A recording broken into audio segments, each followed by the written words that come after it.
Outil d'exercice d'entraînement sur les asservissements. Alors on dit qu'on met un échelon unité, c'est-à-dire qu'on a mis une entrée qui valait 1. Déjà, première question, quel est l'ordre du système? L'ordre du système, c'est un système du second ordre. Pourquoi? Parce qu'on a peur des oscillations. Hein, dans un système du premier ordre, on n'en a pas. Ensuite, quel est le gain du système? Étant donné qu'on a mis 1 à l'entrée et qu'on récupère 10, le gain, c'est 10. 10 divisé par 1. Si on avait mis 2 à l'entrée et qu'on récupérait 10, ça aurait été un gain de 5, etc.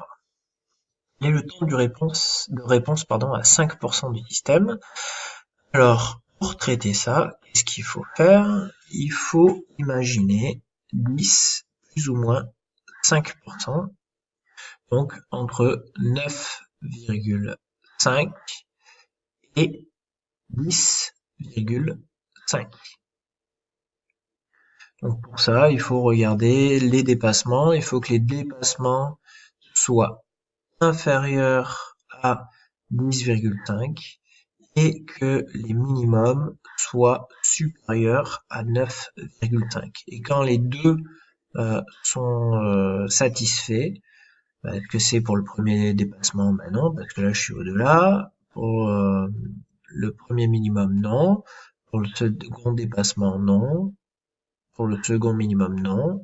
Pour le troisième dépassement, je suis à 10,9. Donc je suis au-dessus. Je suis pas bon.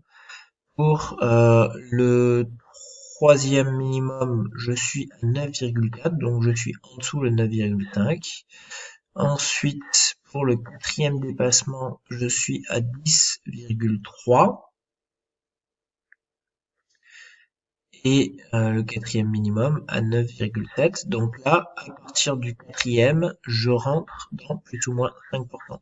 En réalité, je suis rentré un petit peu avant. Donc ce que je sais, c'est que le temps de réponse à 5% du système est un peu inférieur à 4,45 secondes.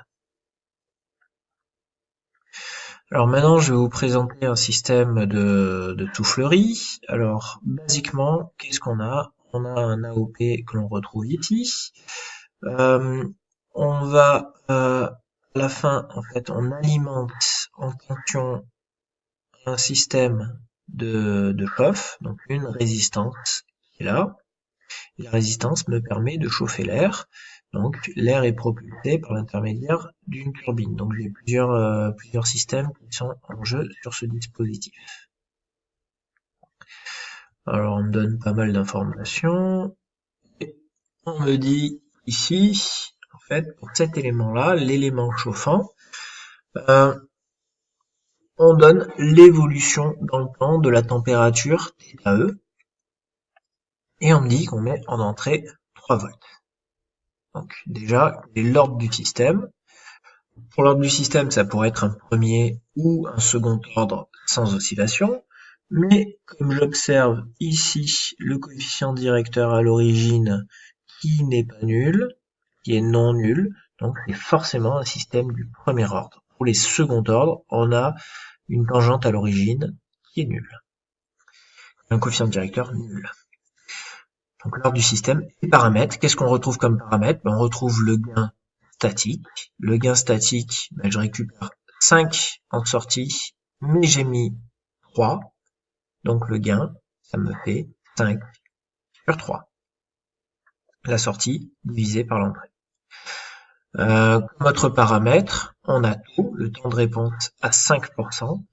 Qu'est-ce qu'on peut faire? On peut faire prolonger la tangente à l'origine ici et chercher lorsqu'elle coupe l'asymptote horizontale qui est là. Ou alors, donc première façon de procéder, on a directement la valeur de taux. C'est difficile à dire là, mais c'est aux alentours, ça doit me donner quelque chose aux alentours de 5. Deuxième façon de procéder, je fais 5 plus ou moins 5%. Ce sera plutôt moins parce que j'arrive par le dessous. D'accord? Donc je vais faire ma bande de 0,95 fois 5 pour être à 5 moins 5%. Je prends là. Et je vais regarder lorsque je coupe et que je rentre dans cette bande-là, ça sera aux alentours de 15 secondes. Et je sais ici que c'est mon temps de réponse à 5%. Et dans le cas d'un premier ordre, c'est 3 fois taux. Donc, comme lui 15 est égal à 3 fois taux, taux, il vaut 5. Voilà, ainsi s'achèvent les vidéos sur le laser asservissement.